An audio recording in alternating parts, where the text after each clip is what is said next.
place of beauty, history, and corruption. Today we're taking a deeper look into Ugandan presidential hopeful Bobi Wine.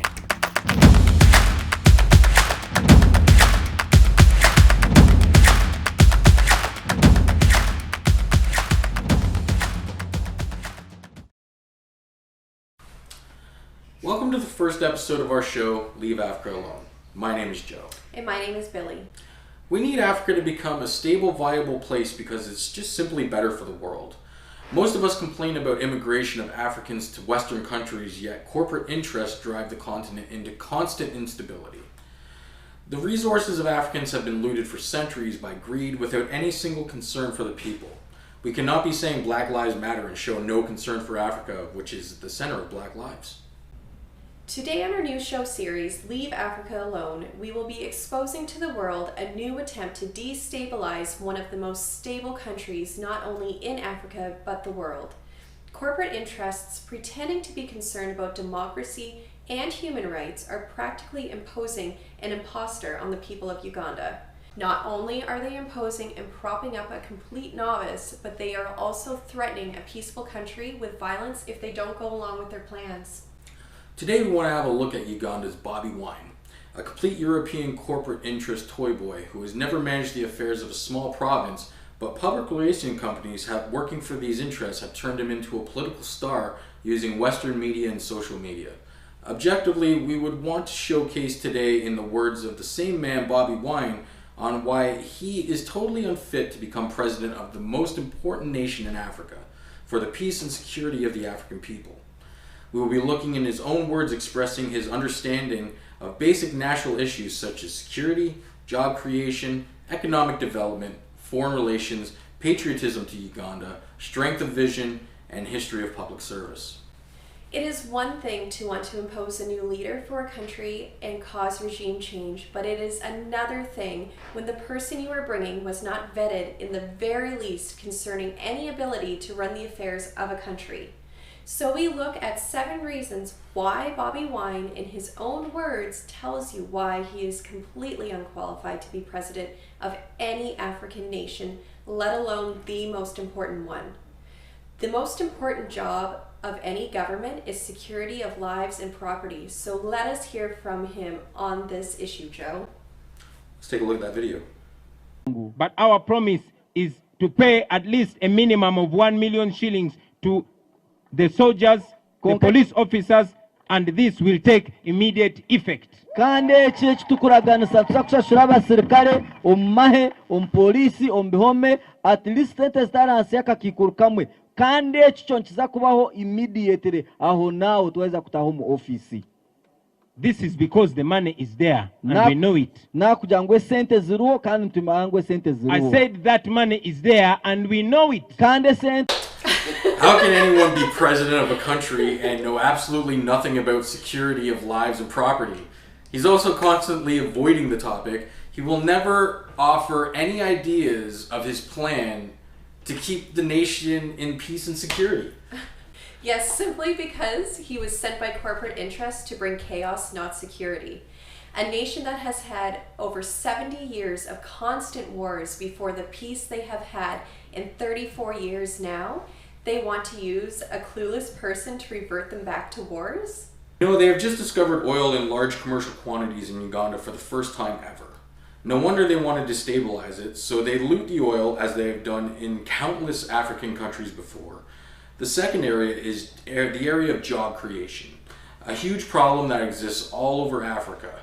He talks so much about fighting for jobless youth, so let us hear his plan to create jobs for these youths from the man himself. Our promise to the young people of Uganda, Ekiraganiso kitu ahaminyeto na nabato omu Uganda. to the youth of Uganda, Eminyeto abanya-Uganda.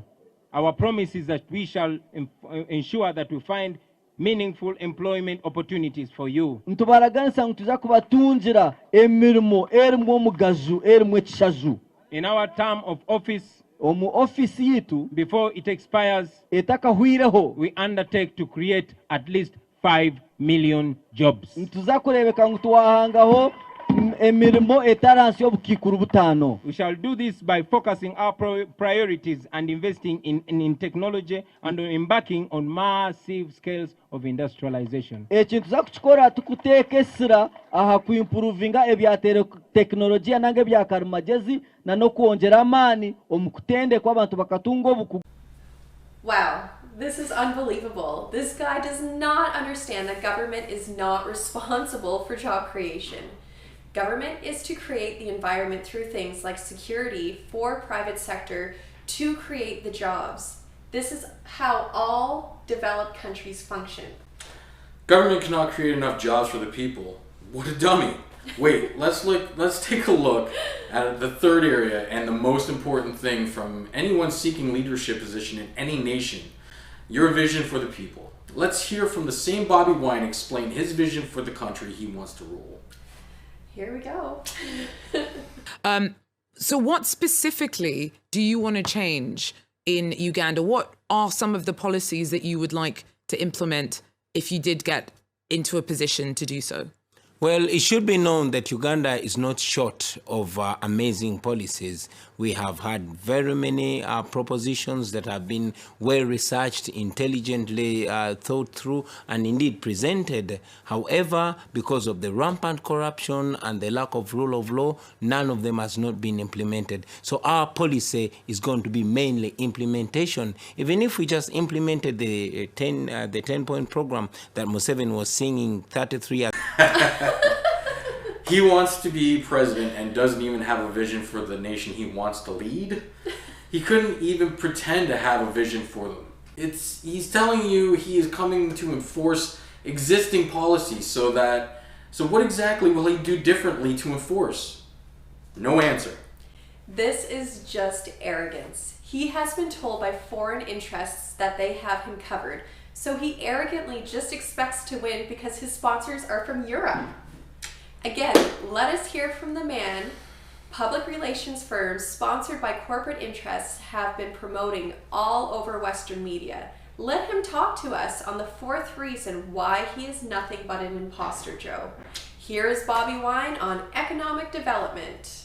Currently, and have you been able to track what has happened over the years? Because when Museveni came in, it was said that there was 0% foreign direct investment, and then at some point it came to $1.2 billion in foreign direct investment. Then what happened? Well, in Uganda, development and our economy has just been to the masses, just statistics, but realistically it does not reflect with the people. This guy is just plain clueless. The present government has verifiably increased foreign direct investments into the country by over $1 billion. And he doesn't even understand what that means to economic development. A nation that is coming from a very primitive lifestyle and going into modernity can definitely not be allowed to be set back by this man and his corporate sponsors. It is obvious, Joe, that the newly discovered oil is all they're interested in. They need to turn Uganda to war-torn Congo or South Sudan so they can freely milk their oil, and Bobi Wine is the gent to accomplish this goal. Let us hear from him on another important aspect of running a country, foreign relations. This is our fifth point, and what does he say on foreign policy plans, Joe? Let's watch the video. Let's have a look. Let's talk about the foreign policy, because then you talked about the Uganda-Rwanda issues. So in terms of foreign policy, what does your manifesto anchor on? What is your foreign policy? Well, we intend to have harmonized relationships, good relationships, talk about the communities that we are engaged in, the East African community and other communities. We don't want these to be president's clubs. We want these to be fraternities of countries, nations working together, relating from sports to culture to politics to business, and we intend to respect that. He will make foreign relations a fraternity, not a president's club. My goodness. Why did these corporate interests choose this dummy? Oh, it's because he's a musician, it's the age of reality, shares, likes on social media, and comments, so They chose a musician so that he can bring attention and create chaos. Very clever. This is how they intend to bring instability to Africa. Well, too bad it ends today with this powerful expose. Foreigners must leave Africa alone. As a person running to be president, how patriotic are you to Uganda and the cause of Uganda? You will be most shocked when you evaluate this imposter called Bobi Wine on the most basic aspect of anything required to govern a country. Basic patriotism to the country. Our sixth area is patriotism to Uganda. He has made more negative comments about Uganda than any publication has ever made on Uganda. Something to think about. Ultimately, if President Museveni tries to rig the election that he has been like he has been doing, then the people of Uganda will rise up and they will stop it. Well, let me ask you about what you mean by that, because if you are blocked at the ballot box, what other ways will you seek to remove Museveni? And it's worth noting to our viewers that since independence in the 1960s, there has never been a peaceful transfer of power in Uganda. The law as it is today permits me to vie for presidency, and if President Museveni tries to stop me from vying for the presidency, that will be another bridge that we shall cross when we get there. But what you said a moment ago, that the people could rise up. Are you saying there could be an armed revolution against Museveni if your efforts at the ballot box are blocked? I did not say people could rise up. I said people will rise up, because that is evident everywhere. They are tired of this oppression and they will not take it any longer. He doesn't just make negative comments on his opponent, but on Uganda. So he's willing to destroy the country so he can shine. Look at a real incident a few weeks ago. Some Nigerian artists came to perform despite COVID restrictions and were arrested because Nigerians are very active on social media for the mere sake of further popularity with Nigeria. He threw Uganda under the bus. He defended Nigerians who violated the law and writes in Nigerian media that Uganda is a lawless and worthless country. He didn't just say it in Ugandan media, but he sent it to Nigerian media as well to buy their favor at the detriment of Uganda, the country he wants to govern. That is so desperate, Joe. He is willing to destroy his nation to others just to get sympathy. So he sings songs praising Uganda, but when it benefits him, he throws Uganda under the bus. It took a Nigerian who lives in Uganda to tell him not to do it again, and Uganda is a safer and better run country than Nigeria. Now we get to the seventh and final reason why the imposter is telling you not to have anything to do with him in the leadership of Uganda. We have to evaluate every job applicant on job record. In this case, we have to look at record of community service since he is offering himself for national service. He brags himself a ghetto leader from Kamwakya, a ghetto in Kampala. So let's look at his current street credibility. He unfortunately grew up there, but when he made money from music and politics, he immediately left the ghetto. He lives in a mansion in a beautiful area, not that ghetto he uses to promote the connection to the common man. The con man has no commercial investment in that ghetto that brings any prosperity to the community or creates any jobs, despite the millions of dollars the European corporate interests are giving him. All he put there is political office, which attracts ghetto youth taking hard drugs and attracting police, with constant unrest in the area, destroying business activities and causing youth to die needlessly in the hands of law enforcement, quelling uproars. Then he uses the pictures of the dead to gain more sympathy, tells them it's part of the struggle, which truly only benefits him and absolutely no one else. There's a further story on this ghetto community. Development Channel, sister company to the Black Wall Street, opened a 5,000 job call center in that same ghetto. At this point, Bobi Wine is a member of parliament. The organization that created 5,000 jobs in his community began having issues with corrupt government officials who are colleagues to the same Bobi Wine from that same community. He brags about every day as his ghetto roots. He kept quiet. He never bothered to defend the jobs in his community. All he did was take pictures with the youth that worked there. He said absolutely nothing to confront the corrupt officials, and the entire 5,000 jobs were lost, and the call center was closed until today.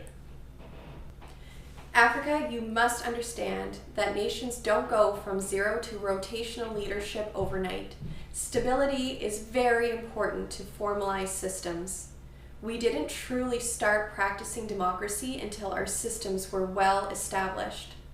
The same you see from China. They are also not constantly changing their leadership until they fully establish their systems. Rotational leadership is luxury and can only become the concerns of established nations like ours. Before we go, let us have a simple glance at the African leader they want to replace and destroy. That Africa is interested not in nuclear weapons, but in nuclear energy.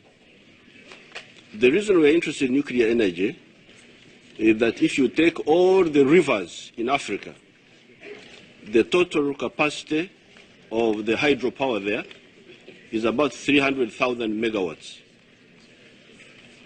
We are going to be 1.3 billion Africans by 2020. Now, if you take the United States, who are only 300 million people, they are now using 1 million megawatts. But all the rivers in Africa have got a potential of only 300,000 megawatts. Even if all the sites on the African rivers were developed, we would not have enough electricity to support the Africans. Unless, of course, you say that it has been scientifically proved that Africans don't need electricity.